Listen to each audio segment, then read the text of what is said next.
Motorcycle है तो हम अपनी रफ्तार से चलाते हैं, हमारा ऑटो रहा तो हम अपने तरीके से चलाते हैं।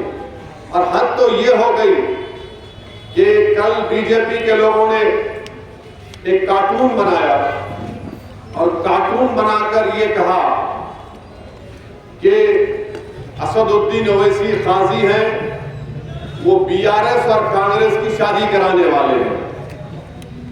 कार्टून बनाया तो मेरे को मीडिया वाले पूछे, मैं बोला जवाब देता हूं, सुनो, अब आपने मेरे को काजी बना दिया तो काजी का फैसला ये है कि वो जो हमारी भाभी दूर है दिल्ली से, उसको दिल्ली लाना चाहिए पहले। दूसरा काजी का फैसला ये है कि जो कांग्रेस का जो नेता है, जो 50 साल का होकर भी नौजवान बोलता है, उसको भी कुछ करो, उसका भी घर आबाद करो। यानी तो हमको छेड़ोगे तो फिर याद रखो तुमको तुम्हारी जबान में जवाब मिलेगा। और बीजेपी इस मुल्क में 2014 के बाद जितनी फिरका परस्ती और नफरत का फैलाने का काम बीजेपी ने किया, शायद ही किसी ने किया होगा। जितना नफरत फैला सकते, जितना खौफ पैदा कर सकते अक़लियतों के बारे में, वो काम बीजेपी ने किया। आप अंदाजा लगाइए कि क्या क्या कानून नहीं बना है। CAA का कानून, और CAA का जब कानून बना तो कौन सी असेंबली में उस कानून के खिलाफ रेजोल्यूशन पास हुआ, कौन सी बल्दिया में उस रेजोल्यूशन के, उस कानून के खिलाफ रेजोल्यूशन करारदाद पास की गई। ग्रेटर हैदराबाद म्युनिसिपल कॉर्पोरेशन में और तेलंगाना के असेंबली में उस कानून के खिलाफ रेजोल्यूशन पास किया गया। तो मेरे अजीज दोस्तों और बुजुर्गों, और ये कांग्रेस पार्टी है, जब कभी भी इख्तियार इनको मिला उस वक्त के आंध्र प्रदेश में कांग्रेस के दौरे इख्तियार में फसाद हुआ, हमेशा फसाद हुआ। मुझे अच्छी तरह याद है कि फसादात होते, फायरिंग होती, गिरफ्तारियां होते और पूरा कारोबार चौपट हो जाता। ये कांग्रेस पार्टी का रिकॉर्ड रहा है। आज कांग्रेस पार्टी के लोग आकर बड़ी बड़ी बातें करते हैं। अरे तूने माइनॉरिटी डिक्लेरेशन जो जारी किया वो मध्य प्रदेश में करना था, जहां पर अब चंद दिनों में इलेक्शन होने जा रहा है। राजस्थान में करना था, जहां तुम्हारी सरकार है, 25 नवंबर को पोलिंग है, नहीं करे। हैदराबाद में करना पड़ा। क्यों करना पड़ा? क्योंकि यहां पर सालारे मिल्लत अब्दुल वाहिद ओवैसी और मजलिस के मरूम कायदीन की मेहनत की वजह से मजलिस इत्तेहाद और मुस्लिमीन मौजूद है। तो मजलिस इत्तेहाद और मुस्लिमीन की मौजूदगी को देखकर उन्होंने कहा कि माइनॉरिटी डिक्लेरेशन देंगे। और क्या डिक्लेरेशन दिए, क्या डिक्लेरेशन दिए?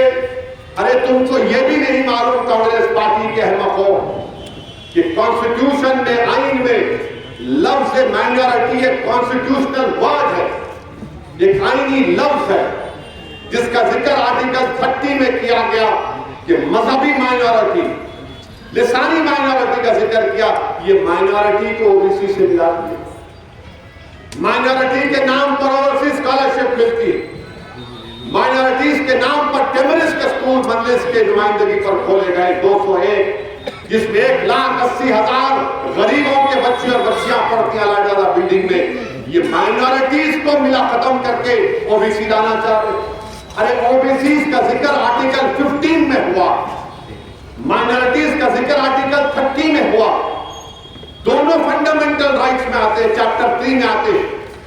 इतने अहमक है, मगर इनके अहमक नहीं है, बल्कि इनकी ये सोच है कि लफ्ज माइनॉरिटी को खत्म करके रख दिया जाए। और मजलिस की नुमाइंदगी पर 10,000 से ज्यादा करोड़ का सरफा हुआ है अखिलती बजट में। बताओ, जब तुम्हारी हुकूमत थी आंध्र प्रदेश की, तुमने क्या किया था? तो मजलिस को निशाना इसलिए बनाया जाता है क्योंकि जब तक मजलिस रहेगी, ना कांग्रेस ना बीजेपी अपने नापाक अज़ाइम को सरजमीन दखन पर उसको लेकर आ सकती है। ये जानते हैं कि ये मजलिस जब तक रहेगी, ये लड़ती आई है, जमात का रिकॉर्ड रहा है, जेलों की सोबतें इन्होंने बर्दाश्त की है। ये मजलिस के खिलाफ इसलिए भी है कि ये नहीं चाहते कि असदुद्दीन हैदराबाद से निकलकर जो उत्तर प्रदेश को जा रहा है, बिहार को जा रहा है, झारखंड को जा रहा है, राजस्थान को जा रहा है, बरवानी में बल्दिया मध्य प्रदेश में है, हमारे चेयरमैन बल्दिया के उत्तर प्रदेश में। ये मजलिस को रोकना चाहते हैं, मगर इंशाअल्लाह ताला जो बुजुर्गों ने जिस मकसद के तहत इस जमात को कायम किया, जो ख्वाब उनके थे, इंशाअल्लाह ताला अल्लाह जब तक मुझे और मेरे साथियों को जिंदा रखेगा, मैं इन ख्वाबों को पूरा करने की कोशिश करूंगा। यकीनन हम तैयार थे तुमसे मुकाबला करने के लिए। अरे मजलिस की तारीख रही, नीलम संजीवा रेड्डी से लेकर मजलिस ने किरण कुमार रेड्डी तक हर एक चीफ मिनिस्टर का मुकाबला किया। अब मुकाबले से डरने वालों का नाम मजलिस इत्तेहाद मुस्लिमीन नहीं है। आओ तुम मुकाबला करना चाहते आओ। अरे मैं तो कह चुका हूं कांग्रेसियों, तुम्हारे उस 50 साल के बूढ़े को भी डालो, आओ मुकाबला करो हैदराबाद में। हैदराबाद की आवाम फैसला सुना देगी तुमको। मेरी आपसे गुजारिश है कि जुल्फिकार साहब उम्मीदवार है, जुल्फिकार साहब अरक रुकने बल्दिया भी थे, मेयर भी थे, जरूर मुझे यकीन है कि कामयाब होंगे आपकी दुआओं से, रोक से और चार मीनार की तरक्की में और चार चांद पैदा